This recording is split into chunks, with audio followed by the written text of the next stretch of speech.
minha história, tipo, não, eu achei vários jeitos de acabar competições de 10 horas, fazendo tipo 100 quilômetros, e eu ia acabar.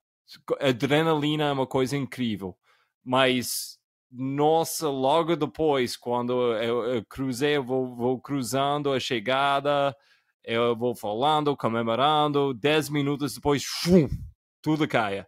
E normalmente meu corpo literalmente cai no chão e meus músculos tá fazendo essa dança. Pum, pum, pum, pum, pum, pum, pum, pum, pum, pum. É uma coisa surreal. É tipo, e eu demorei anos. Bem honesto, eu fico bem, tipo, não, eu vou resolver isso desse jeito, eu vou resolver desse jeito. Mas finalmente, quando eu aceitei, eu precisava muito mais isotônico. Para mim, Roger, funciona bem. Isso é uma coisa comum, e onde entra o que é isotônico e por que tem esse efeito, pelo menos para mim.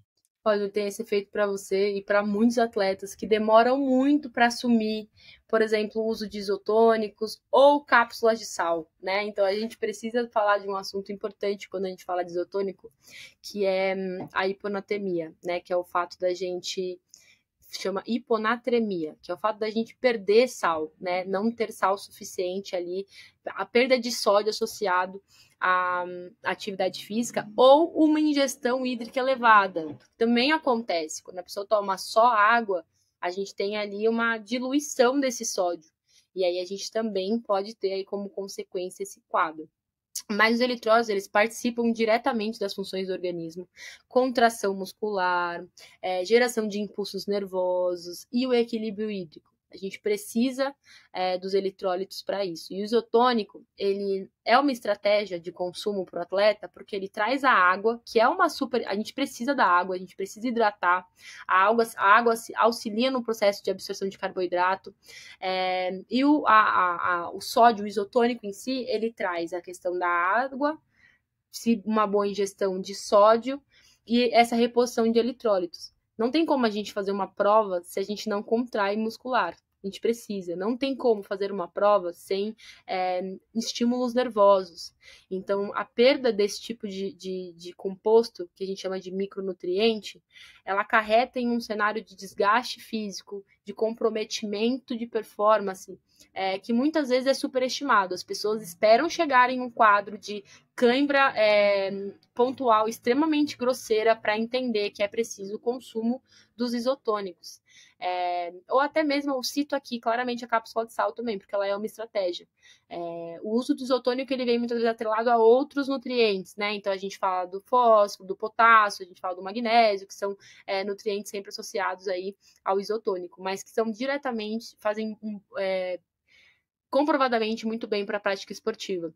E a gente sempre fala de um consumo ali dentro dos 60 minutos de uma atividade física. A recomendação é sempre ingerir uma quantidade intercalada, justamente para que a gente não tenha um cenário de muita vontade de fazer xixi, principalmente desses ultramaratonistas, quando a gente fala de uma prova um pouco mais longa, isso pode acarretar aí no tempo de prova. Mas é importantíssimo. Não tem como a gente falar de performance e não falar de reposição de eletrólitos. Questão de xixi, vou falar, se eu passo umas horas sem fazer xixi, isso é um sinal para mim, eu estou fazendo alguma coisa errada. Então, eu sempre, depois de 10 horas de uma prova, eu aceito xixi, eu vou comemorar no xixi.